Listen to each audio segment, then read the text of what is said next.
साई बंदगी सतनाम, बंदी छोड़ कबीर साहिब की जय हो। हम जानेंगे एक सत्संग के माध्यम से सतगुरु नितिन साहिब जी हम सबको क्लियर करेंगे कि परमात्मा का स्वरूप क्या है। परमात्मा साकार रूप में है, निराकार रूप में है या उससे कुछ भिन्न है। आज नितिन साहब बताएंगे कि परमात्मा साकार है, निराकार है या इससे भिन्न है। तो आइए सत्संग को पूरे विवेक के साथ पूरी बुद्धि लगा के सुने। तो ये ज्ञान ऐसा है कि अज्ञान का खात्मा कर देता है, लेकिन तब करता है जब सच में आप खात्मा करवाना चाहो, आप समझना चाहो। बारिश जब होती है तो पानी पूरे शहर में बस बरसता है, लेकिन भर वही पाता है जो घड़े का मुंह बारिश की तरफ करता है। अगर 1000 घड़े बरसात में रखे हो लेकिन मुंह नीचे है तो एक भी बूंद उस घड़े में जाने वाली नहीं है। इसी प्रकार आपको अपना मुख गुरु की तरफ करना पड़ेगा, गुरुवाणी की तरफ करना पड़ेगा, तब तो आप गुरुमुख कहला पाओगे। अगर आपने वो मुख गुरुवाणी की तरफ नहीं किया तो आप गुरुमुख नहीं हो पाओगे, आप मनमुख ही रहोगे। तो गुरुमुख और मनमुख में यही भेद है कि गुरुमुख वाणी के द्वारा सार का असार का निर्णय कर लेता है और मनमुख मन के कहे चलता है, मन की बातों पे विश्वास करता है, मन की मर्जी करता है। लेकिन साहिब ने इतनी वाणियां कथी हैं हमें समझाने के लिए। हमने आज उन्हीं वाणियों का निवेड़ा करना है कि कबीर साहब आखिर कहना क्या चाहते थे, इस दुनिया में आए क्यों। क्या उनके आने से पहले कोई भगवान का नाम नहीं जानता था? क्या इन संतों महात्माओं से पहले राम का नाम था ही नहीं क्या दुनिया में? जो आज आके वो भी राम का ही नाम दे रहे हैं। कौन नहीं जानता था श्री कृष्ण का नाम? कौन नहीं जानता अल्लाह का नाम?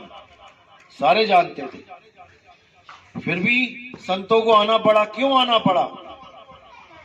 राम राम जपवाने आना पड़ा?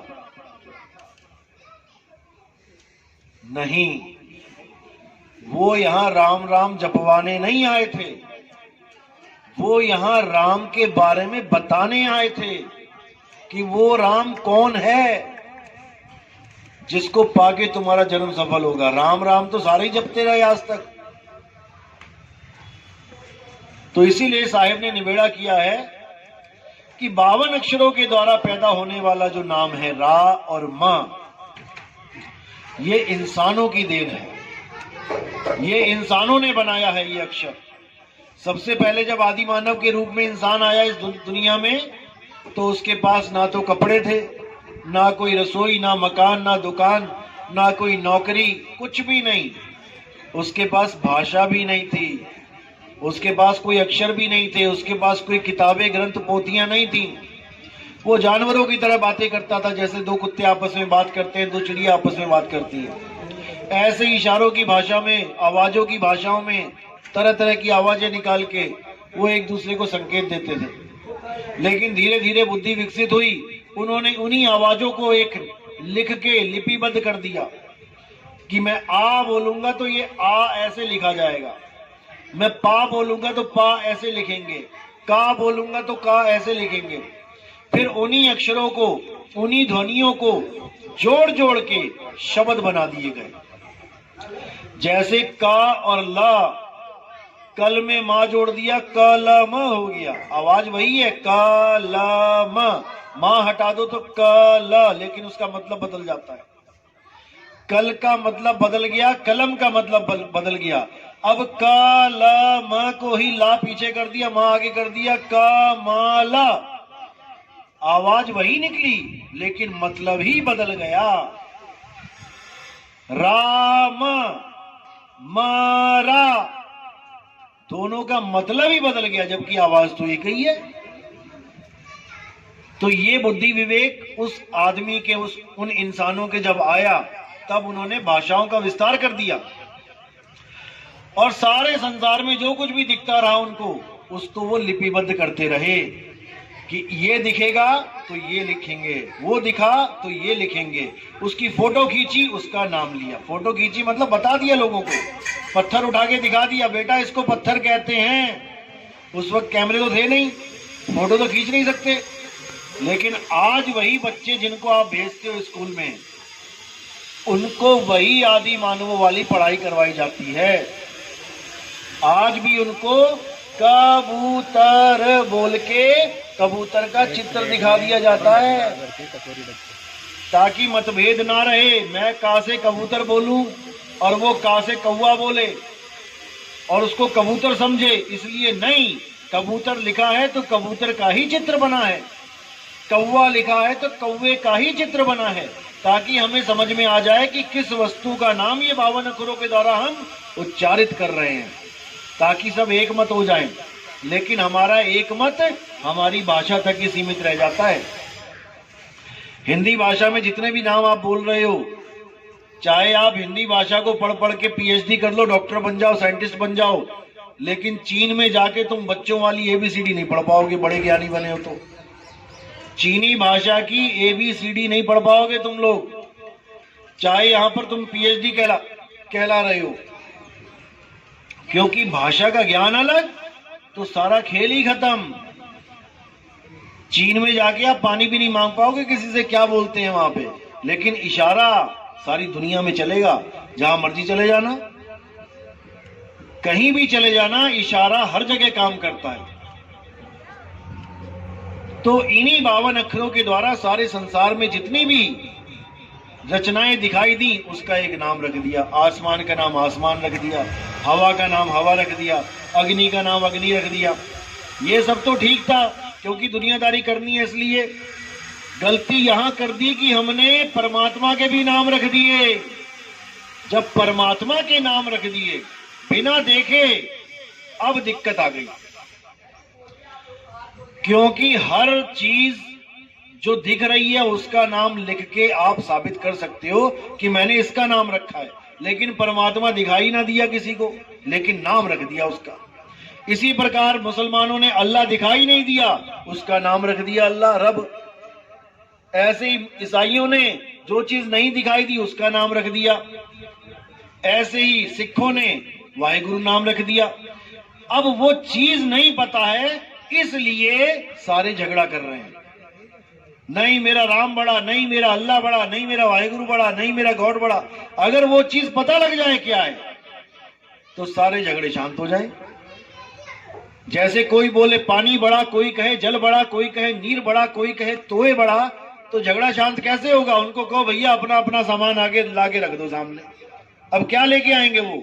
एक ही चीज लेके आके सब रख देंगे। वहीं पे समझ में आ जाएगा, अरे यार नाम अलग अलग है, चीज तो एक ही है। लेकिन अब यहां कौन अल्लाह को लेके आए, कौन वाहिगुरु को लेके आए, कौन गॉड को लेके आए? ना वो ला सकते हैं, ना वो खुद आएंगे यहां पे। अगर वो खुद भी आ जाते तब भी झगड़ा खत्म हो जाता। ना आज तक अल्लाह जमीन पे आके बता के गया कि मैं अल्लाह हूं, ना कोई वाहिगुरु आ रहा है, ना कोई गॉड आ रहा है। ये इंसान ने बना दिए हैं सारे खेल, क्योंकि पढ़ना लिखना आ गया।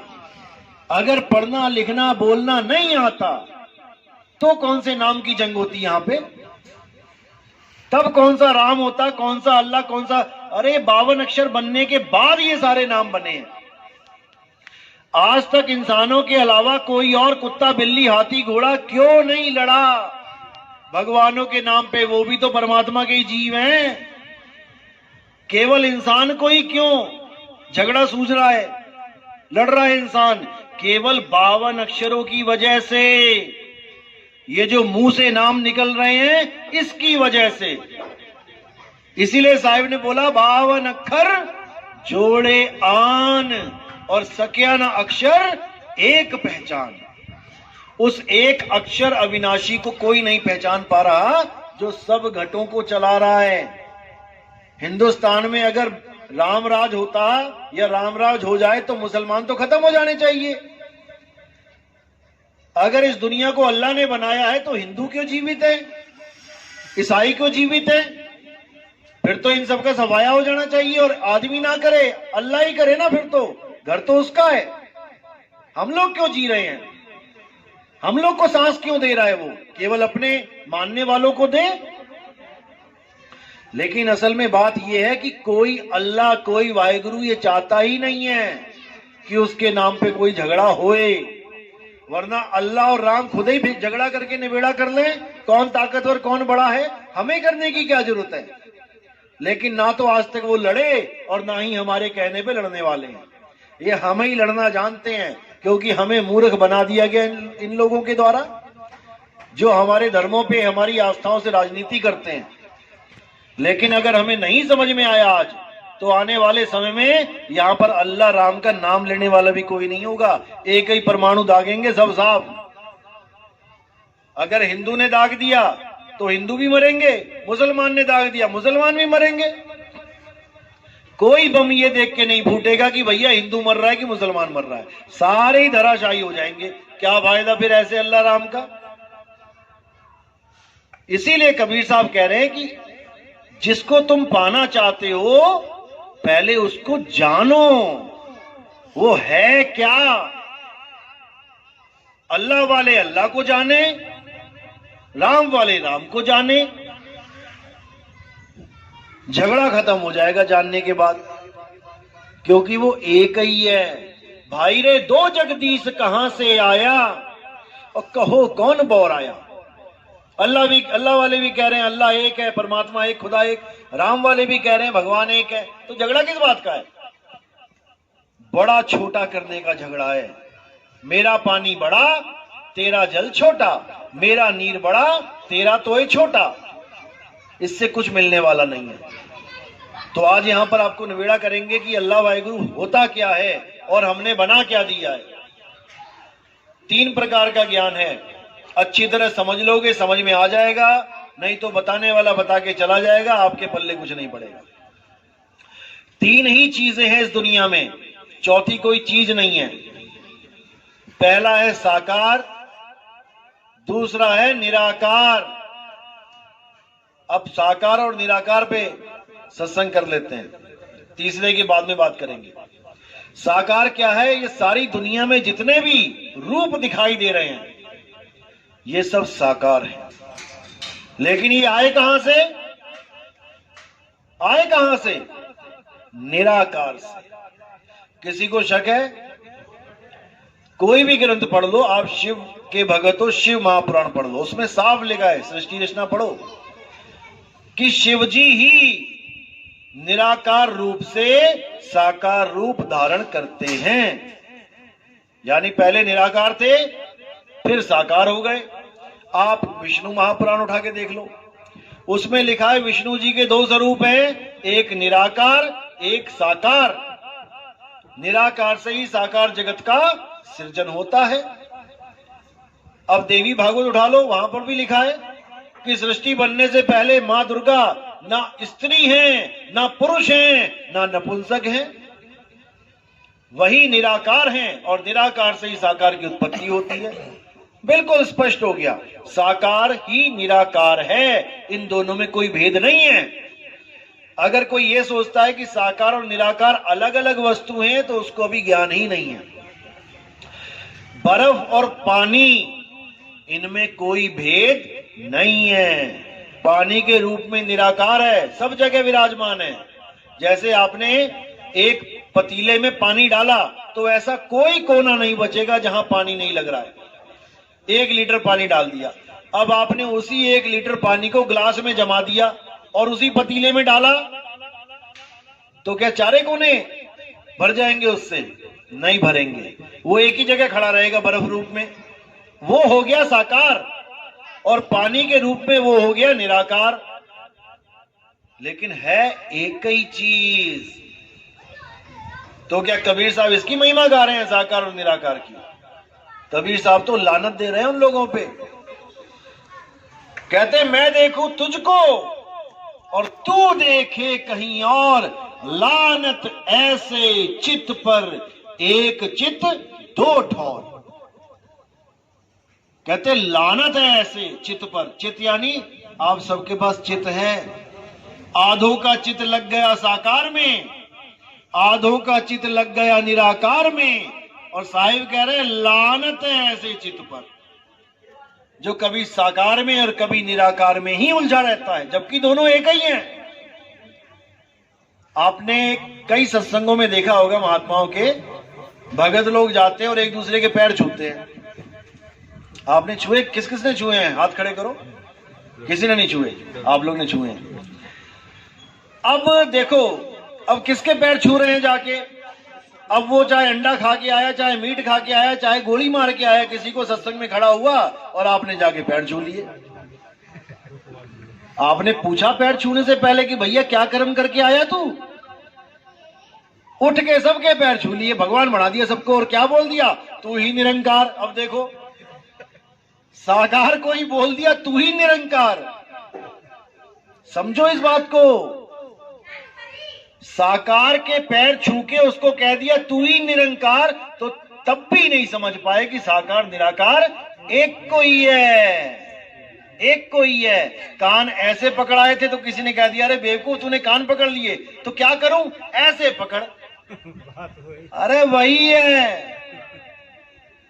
साहिब कहते हैं कोई निर्गुण में रीझ रहा, कोई सरगुण ठहराए, अटपट चाल कबीर की, मुंह से कहीं ना जाए। दादू जी की वाणी है। कोई साकार में उलझ गया, कोई निराकार में उलझ गया, और है एक ही चीज। अब इसी साकार और निराकार को देख कौन रहा है? जिस दिन तुमने ये विचार कर लिया, तुम्हारे पर्दे खुल जाएंगे। साकार को कौन देख रहा है? मैं ही देख रहा हूं। और निराकार को कौन देख रहा है? मैं ही देख रहा हूं। जब दोनों को मैं देख रहा हूं तो मैं क्या हूं? जिस दिन ये समझ में आ गया, जिस दिन ये समझ में आ गया कि मैं कौन हूं, उस दिन साकार और निराकार की महिमा खत्म हो जाती है। जब तक ये नहीं पता लगा कि मैं कौन हूं, जब तक दूसरे को ही पूजोगे, तब तक दूसरे को ही पूजोगे।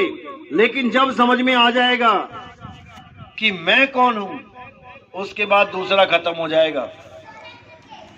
तो मैं क्या हूं? आत्मा हूं। हे अर्जुन, तू, मैं और ये सारे राजा महाराजा, हम शरीर नहीं हैं, हम आत्मा हैं। अध्याय 2 पढ़ो। ऐसा कोई समय नहीं था जब तू, मैं और ये राजा महाराजा नहीं थे, और ऐसा कोई समय नहीं आएगा जब तू, मैं और ये राजा महाराजा नहीं होंगे। तो फिर कौन मरा? इतना बड़ा युद्ध हो गया, मरा कौन? जब कोई समय ही नहीं था जब हम तुम नहीं थे, और ऐसा कोई समय नहीं आएगा जब हम तुम नहीं रहेंगे, तो मरा कौन? कोई नहीं मरा, केवल शरीर खत्म हुए हैं। और शरीर तो हम हैं ही नहीं, शरीर तो कपड़े हैं इस आत्मा के। आज ये इंसानी कपड़े पहन लिए, कल को क्या पता शेर चीते के कपड़े पहनने पड़ जाएं। इसीलिए बोला गया इंसानी चोला बार बार नहीं मिलता। इंसानी चोला, चोला क्या होता है? कहते ना बाबा जी का चोला देखो, कपड़े। इंसानी चोला है ये। कपड़े पहने तुमने, कहां मिले ये कपड़े? सड़क पे पड़े हुए मिले, पहन लिए। ये मां के गर्भ में पहन के आए हो। तुमने आदमी के कपड़े पहन लिए और कुछ ने औरतों के कपड़े पहन लिए। जैसे पजामा लेने जाओ तो 2 तरह के पजामे मिलते हैं, एक लेडीज एक जेंट्स। कोट लेने जाओ तो लेडीज जेंट्स, चश्मा लेने जाओ लेडीज जेंट्स। ऐसे ही मां के गर्भ में जो हमें शरीर मिलता है वो भी लेडीज और जेंट्स होता है। लेकिन हम कपड़े नहीं हो जाते, हम तो उसको पहन रहे हैं। हम कपड़े पहन रहे हैं और अंत समय में हम ये कपड़े उतार देंगे और इन कपड़ों को छोड़ के चले जाएंगे। अब किसी की मां मरी तो जमीन पे क्या पड़ा है? मां पड़ी है कि कपड़े पड़े हैं? कपड़े पड़े हैं। मां को तो आप कहते हो माता मुझे छोड़ के चली गई। अब जो चली गई वो तुम कभी पहचान ही नहीं पाए कि चली कौन गई। जिसको माता माता कहते थे वो तो ये पड़ी है, यानी सारी उम्र कपड़ों को ही माता माता करते रहे, सारी उम्र कपड़ों को ही पिता पिता करते रहे। अपनी मां और अपने पिता को हम जान ही नहीं पाए। कि उनका स्वरूप क्या है, इस चमड़े को, इस मिट्टी को ही माता और पिता मान के बैठ गए, जबकि ना तुम मिट्टी हो और ना तुम्हारे मां बाप मिट्टी हैं, ना तुम आदमी हो ना औरत हो। ये कपड़े हैं, आपने धारण किए हैं कुछ समय के लिए। आप एक आत्मा हो जिसका कभी नाश नहीं होता। तो जब तुम कपड़े नहीं हो, तुम आदमी औरत नहीं हो, तो भगवान राम क्या हैं? कपड़े हैं? नहीं है। भगवान राम ने भी मनुष्य का चोला धारण किया था। विष्णु जी ने अवतार देखो, विष्णु जी के पहला अवतार क्या है? मछली। अब कह दो विष्णु जी तो मछली हैं, कभी ना कहोगे विष्णु जी मछली हैं। फिर विष्णु जी ने अवतार लिया कछुए का, अब कह दो विष्णु जी कछुआ है, कभी ना कहोगे कछुआ है। फिर जंगली सुअर का अवतार लिया तीसरा, अब कोई कह दे विष्णु जी बराबर इज इक्वल टू जंगली सुअर, कभी ना बोलोगे। अब विष्णु जी ने अवतार लिया आदमी का, राम जी का, कृष्ण जी का। अब तुमने इसको ग्रहण कर लिया कि भाई विष्णु जी तो आदमी हैं, क्योंकि तुम आदमी के चोले में हो, इसलिए तुम्हें वो मनोहर लग रहा है। बाकी चोलों को तुमने रिजेक्ट मार दिया, आदमी के चोले को पकड़ लिया। कृष्ण जी बोलते ही बांसुरी हाथ में आ जाती है। अब विष्णु जी ने एक ही बार में 2 चोले धारण किए, आदमी का तो किया, औरत का भी कर लिया। लेकिन तुमने कभी ना माना विष्णु जी को औरत। कब किया था औरत का रूप धारण? जब अमृत बट रहा था और दैत्यों ने रूप बदल के देवताओं में बैठ के अमृत का पान किया था, तो कौन थी वो जिसने चक्र से दोनों की गर्दन काट दी थी? आदमी था कि औरत? औरत रूप में थी। तो कह दो विष्णु जी औरत है, नहीं कहोगे।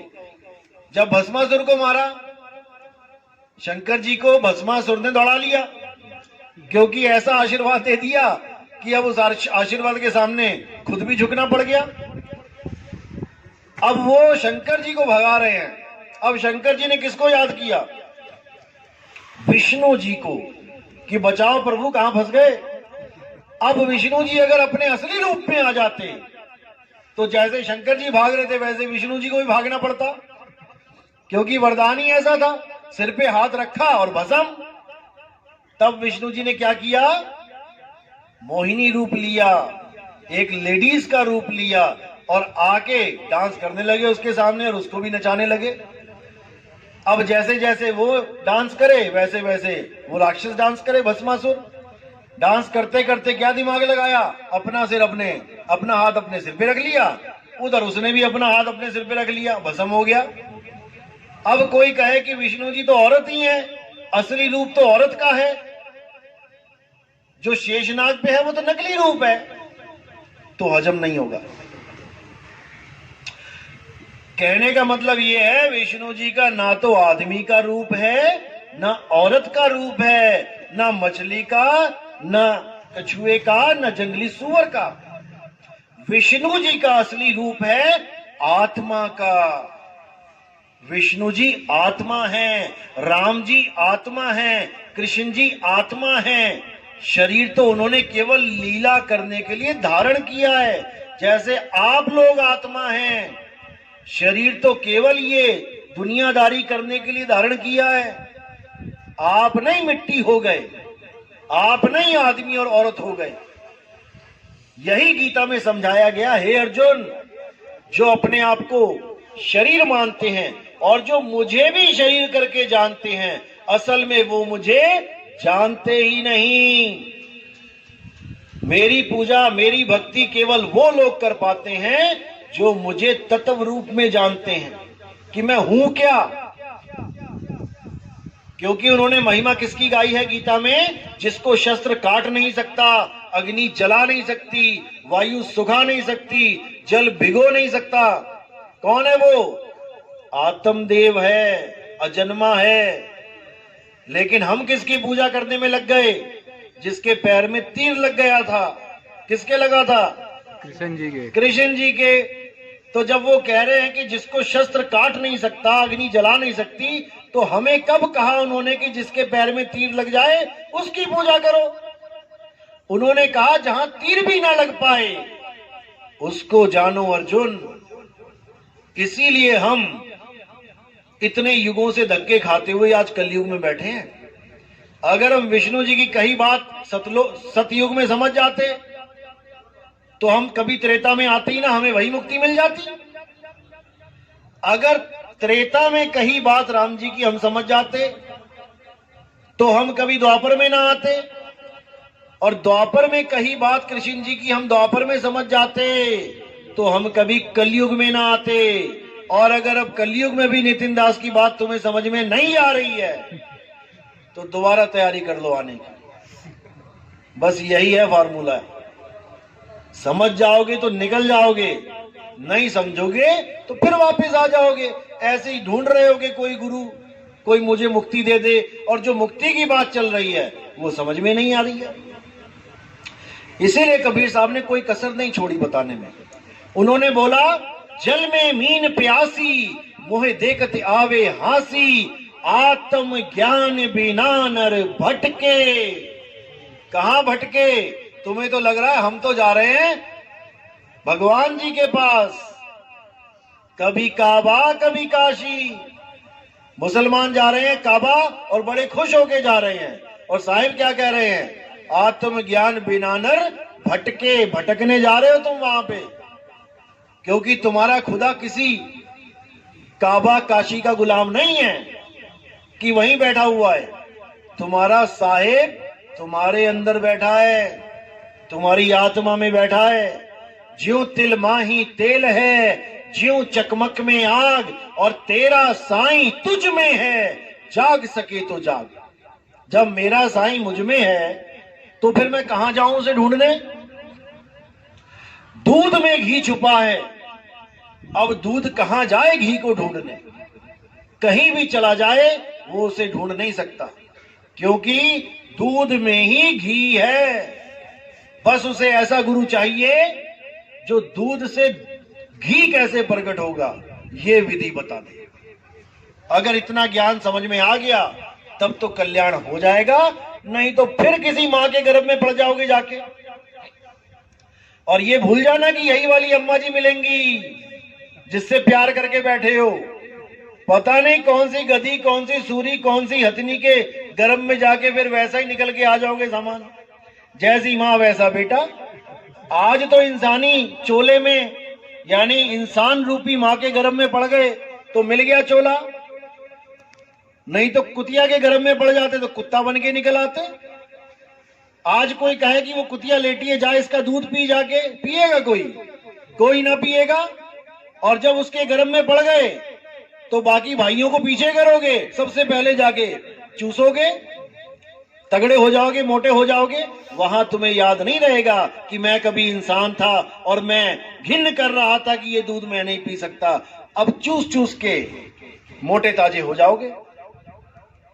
ये माया का खेल है भाई, ऐसा घुमा रखा है इसने कि हालत खराब कर देगी। इसीलिए साहिब ने बोला जब लग ना चीनोगे आत्म, तब लग ना मिली है परमात्म। आत्म चीने परमात्म चीने, संत कहावे सोए, और यह भेद काया से बाहर बूझे बिरला कोई।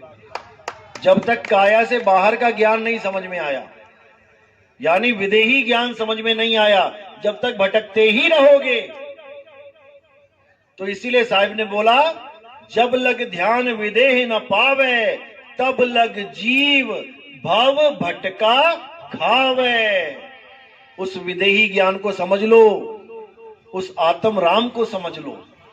वो आत्म राम कहीं मंदिरों में नहीं बैठा है, वो तुम्हारे रोम रोम में बसा हुआ है। भजन भी गाते हो, मेरे रोम रोम में बसने वाले राम मैं तुमसे क्या मांगू। और रोम रोम की जगह ढूंढने कहां जाते हो?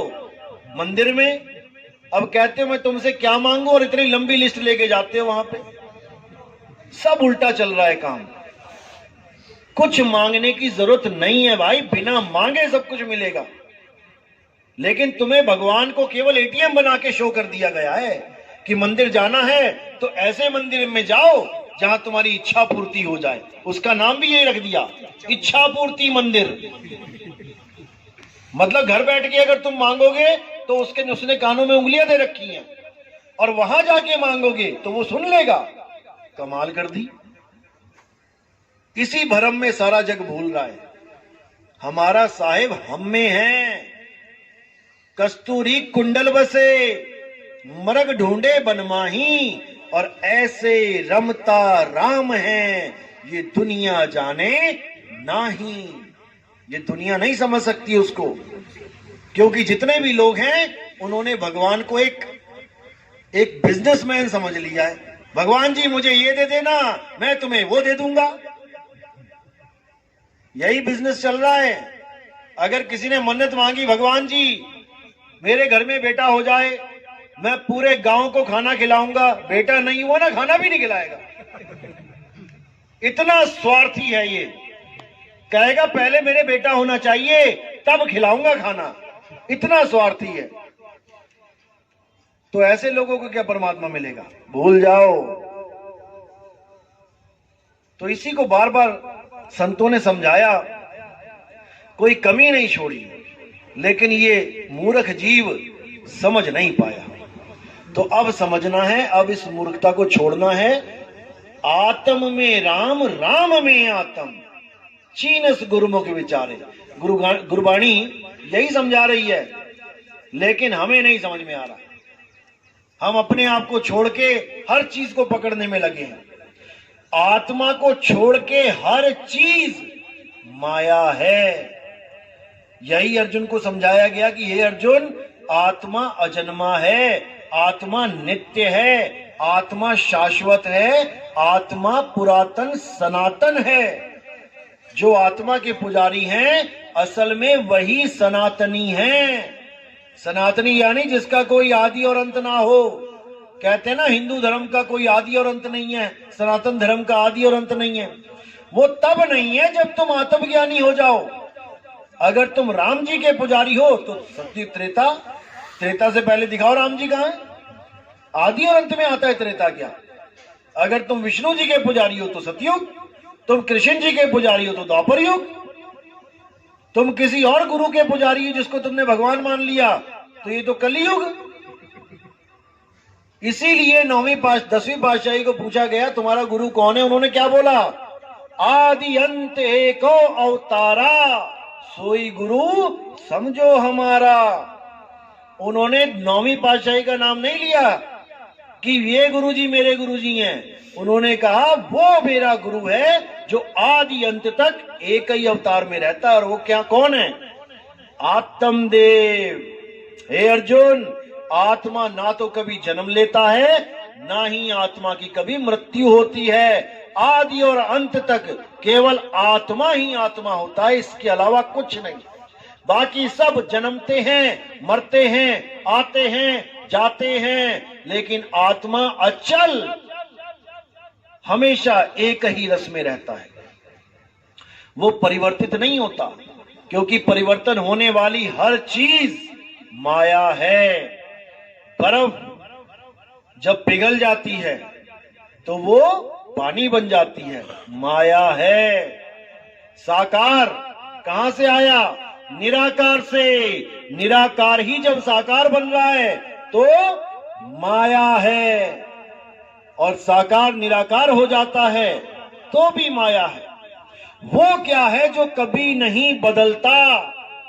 वो आत्मा है। आत्मा सदा एक रस रहता है। तो निराकार साकार की भक्ति जो है वो नीचे लेवल की भक्ति है। सबसे नीचे साकार की भक्ति है, उससे ऊपर निराकार की भक्ति है दोनों एक ही। लेकिन जैसे सिक्के के दो पहलू हैं, हेड और टेल, है एक ही सिक्के के पहलू, लेकिन जो तुम मांगते हो वो आ जाए तो जीतते हो, और जो दूसरा आ जाए तो हार जाते हो। बस यही खेल चल रहा है, यही खेल चल रहा है। जो तुम्हें समझ में आ गया कि मैं तो साकार का भगत हूं, वो तुम्हारे सामने रख दे तो तुम खुश हो जाते हो, अरे क्या बात है भगवान जी आ गए। और जो निराकार के भगत हैं, जब उनसे निराकार की बात करो तो वो खुश हो जाते हैं, वाह वाह वाह क्या बात है, क्या ज्ञान है। दोनों ही अज्ञान है, दोनों ही अज्ञान है। अब साकार निराकार दोनों से न्यारा क्या है? तो साहिब कहते हैं सरगुण निर्गुण दोनों से न्यारा, जानेगा कोई जाननहारा। उसको जानो जो साकार से निराकार नहीं होता, जो निराकार से साकार नहीं होता। वो कौन है? आत्मदेव, जिसको शब्द भी कहते हैं। कबीर साहब की वाणी में जहां भी शब्द लिखा हुआ है वहां पर दो प्रकार के शब्द हैं। एक तो खंडित शब्द जो अक्षरों से बनते हैं, और एक अखंड शब्द जिसको नाम अखंड बोला जाता है, और वो आत्म राम है। नाम अखंड और सब खंडा, सार शब्द गरजे बरमंडा। सार शब्द यानी वो परमात्मा, वो आत्म देव। जहां देव लगा है वो परमात्मा के लिए है, और जहां जीव लगा है वो जीवात्मा के लिए है।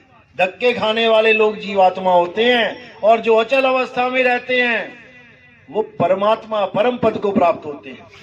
इसीलिए गरीबदास जी ने बोला, कोटि तो ब्रह्मा भय और कोटि भय ईश, साहिब तेरी बंदगी से जीव बने जगदीश। जैसे समुद्र नीचे अचल है, ऊपर लहरें चल रही हैं। क्यों चल रही हैं? वायु का साथ ले लिया, हवा चली और उसी के साथ लहरें भी चलने लग गई। अब लहरें जो चल रही हैं उसको तुम गिन सकते हो, एक आई, दूसरी आई, तीसरी आई, चौथी आई, लेकिन समुद्र को क्या गिनोगे? वो अचल है। तो जब तक लहरें चल रही हैं, ये बैठी हैं लहरें, ये जीव अवस्था ही लहरें हैं। एक आया, दूसरा आया, तीसरा आया, और जब यही लहरें शांत होके उस मन रूपी वायु का साथ छोड़ के उस समुद्र में समा जाती हैं, तो कोई पहचान भी नहीं सकता कि इसको लहर कहूं कि समुद्र कहूं। एक हो जाती है। तो इसलिए साहिब ने बोला, अब तो जाए चढ़े सिंहासन और मिले हैं सारंग पानी, राम कबीरा एक भय है, कोई न सके पछाणी। जब गुरु मिलता है आत्मज्ञानी तो तुम्हारी अवस्था को बदल देता है। जहां तुम अपने आप को काया मान रहे थे, अब काया से हटके तुम अपने सत्य स्वरूप को प्राप्त करते हो। अब लहरों वाला काम खत्म और अटल अविनाशी सत्य पे आके आप स्थिर हो जाते हो। इसी को स्थित प्रज्ञ बोला गया है गीता में। स्थित प्रज्ञ जो एक जगह स्थित हो जाए, अब उसे कोई हिला ना पाए, वही मुक्ति है। और जब तक तुम चल रहे हो, कोई शिवलोक को जाने की तैयारी कर रहा है, कोई ब्रह्मलोक को, कोई गोलोक को, कोई स्वर्ग को, कोई नरक को, जब तक तुम चल रहे हो, जब तक तुम अज्ञान में हो, तुम काल के जाल में हो, तुमने स्थिर हो जाना है। एक भैंस को बांधा खूंटे से, खूंटा ढीला था, पता लगा भैंस खूंटा ही लेके चली हुई है। कई बार देखोगे भैंस ऐसी भी मिल जाती है, खूंटा ही लगा होता है साथ में, क्योंकि खूंटा अचल नहीं था। इसी प्रकार आपने अपनी सूरत को जहां स्थिर करना है, वो खूंटा अचल होना चाहिए। अगर तुमने सुरती लगा ली किसी पत्थर में, तो आज यहां पे, कल को उठा के किसी ने और कहीं रख दिया, फिर उधर मुंह घूम जाएगा तुम्हारा। या फिर आप कोई मंत्र में उलझ गए हो, तो आज ये मंत्र है, कल को गुरु बदल दिया, मंत्र भी बदल गया तुम्हारा। अब करना क्या है? उस अचल आत्मा में स्थिर होना है जो आपके पास है। किसी मंत्र में नहीं फंसना, किसी जंत्र में नहीं फंसना, किसी मूर्ति पूजा पाठ में नहीं जाना, अपनी आत्मा को जानना है। यही आत्मज्ञान है। जैसे आत्महत्या का मतलब होता है खुद की हत्या करना, किसी और को गोली मारना आत्महत्या नहीं होता। आत्म रक्षा होता है खुद की रक्षा करना। पड़ोसियों की रक्षा करने को आत्मरक्षा नहीं कहते। अपने बारे में किताब लिख देना आत्म कथा होता है, किसी और की कथा लिखना आत्म कथा नहीं होता। अपने ऊपर निर्भर हो जाना आत्म निर्भर हो जाता है, किसी और पे निर्भर रहना आत्म निर्भर नहीं कहलाता। इसी तरह आत्म ज्ञान किसी और का ज्ञान लेना नहीं होता कि दोनों हाथ कर दिए सामने, निराकार दिखा दिया। अरे वो दिख रहा है, जो दिख रहा है वो तुमसे भिन्न है, वो आत्मज्ञान नहीं है। आत्मज्ञान का मतलब है जो उसको देख रहा है उसके बारे में जानो। देख कौन रहा है? आत्म देख रहा है, तुम स्वयं देख रहे हो। किसी और को पूजना, किसी और की पूजा करना, किसी और में आस्था लगा लेना, ये आत्मज्ञान नहीं है। खुद को जानना है। खुद को कैसे जानेंगे? हे अर्जुन, अध्याय 4 34वां श्लोक। हे अर्जुन, इस दुनिया में 2 प्रकार के तत्व हैं, एक असत और एक सत्य। असत तो ये सारे शरीर है, क्योंकि ये बदल जाते हैं। जब आप पैदा हुए, इस दुनिया में शरीर पैदा हुआ तो 6 इंच के थे, 8 इंच के थे, धीरे धीरे धीरे देखो कितने बड़े हो गए। यानी ये माया है, बदल रही है। तुम्हें तो ये भी नहीं पता मेरी शक्ल है कैसी। बचपन वाली थी मेरी शक्ल, या 10 साल वाली थी, या आज 20, 25, 30, 40 साल वाली है, या फिर 80 साल में बूढ़े से लटकने वाले चेहरे वाली मेरी असली शक्ल है। तुम्हें तो ये भी नहीं पता, तुम सारी शक्लों को अपनी शक्ल मान बैठे हो। सारी फोटो ले लो अपनी, जितनी भी आज तक खिंचवाई हैं, इसमें से बता दो तुम्हारी शक्ल कौन सी है। सारी शक्ल मान के बैठे हो अपनी। इसीलिए हे अर्जुन, आत्मा सत्य है, आत्मा कभी नहीं बदलती। अगर तुम सत्य को प्राप्त करना चाहते हो तो ऐसे गुरु की शरण में जाओ जिसने आत्मा को जान लिया है। वही तुम्हें तुम्हारी आत्मा का ज्ञान देगा, जिसको एक बार प्राप्त करने के बाद तुम्हें कोई भरमा नहीं सकता, तुम्हें कोई विचलित नहीं कर सकता। तुम कभी नहीं समझ पाओगे अपने आप को मिट्टी, क्योंकि तुम खुद को जान जाओगे। अभी तो मिट्टी मान बैठे हो अपने आप को, फिर तुम अपने आप को आत्मा जान जाओगे। जिसने कभी करंट को हाथ नहीं लगाया वो कभी नहीं जान सकता कि ये पंखा कैसे चल रहा है, किस ताकत से चल रहा है। उसने केवल सुन लिया कि पंखा करंट से चलता है, लेकिन उसको करंट का बोध कभी नहीं हो सकता जब तक वो उसको हाथ ना लगा ले। केवल बातों में ही चलेगा, हाँ बिजली आ गई, हाँ बिजली चली गई, लेकिन बिजली होती कैसी है इसका बोध उसे नहीं हो सकता। इसी प्रकार आत्मा, आत्मा तो सारे कर रहे हैं, जो गीता भागवत का पाठ करने आ रहे हैं 7-7 दिन, आत्मा आत्मा तो वो भी चिल्ला रहे हैं।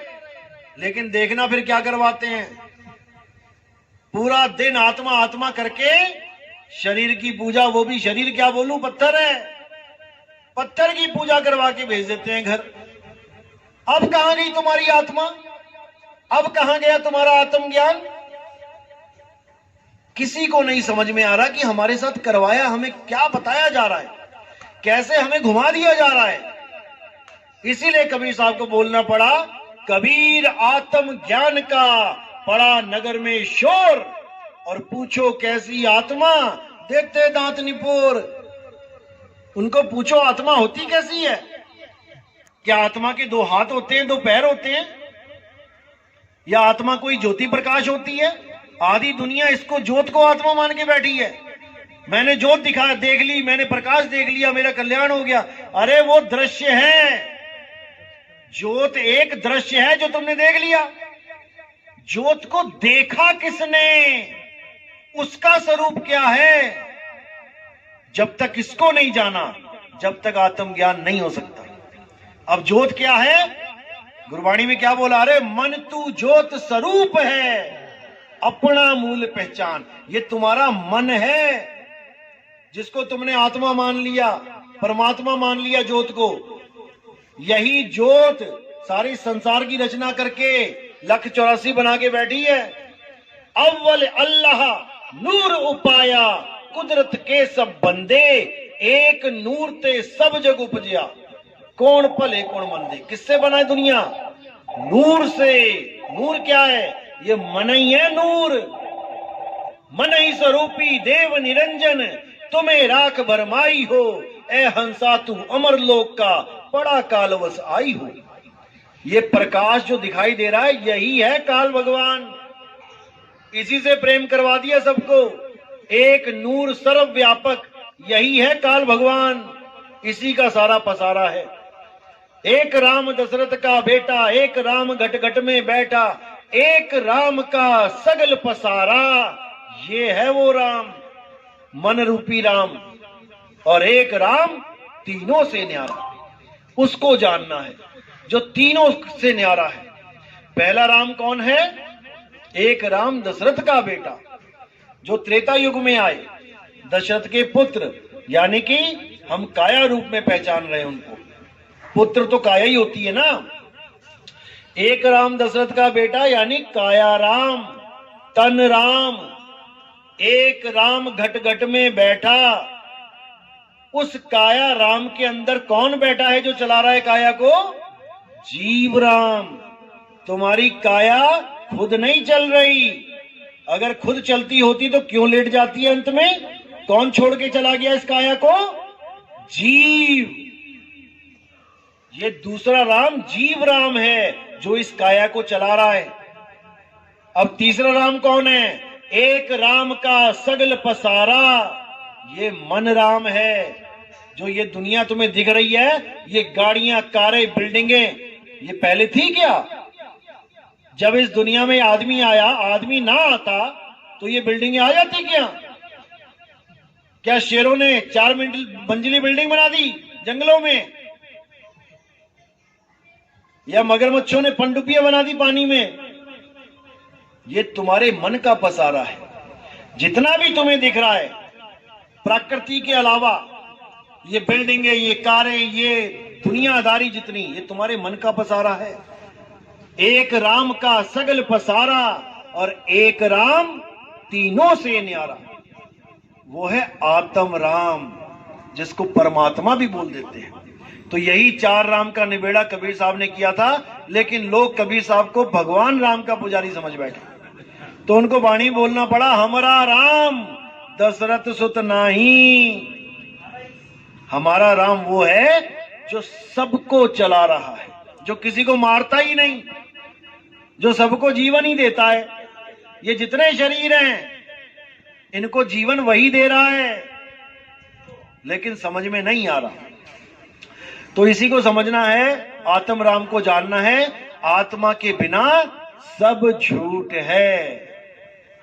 तो उम्मीद है कि आज का सत्संग समझ में आया होगा। जिसके नहीं समझ में आया वो हाथ खड़ा कर दे, जिसके आ गया वो भी हाथ खड़ा कर दे। सबके आ गया, चलो बहुत अच्छी बात है, फिर तो आना सफल हो गया। तो इसी के साथ सत्संग पे विराम देता हूं, और जो नाम दीक्षा वाले हैं वो हाथ खड़ा कर दे, प्रथम दीक्षा वाले।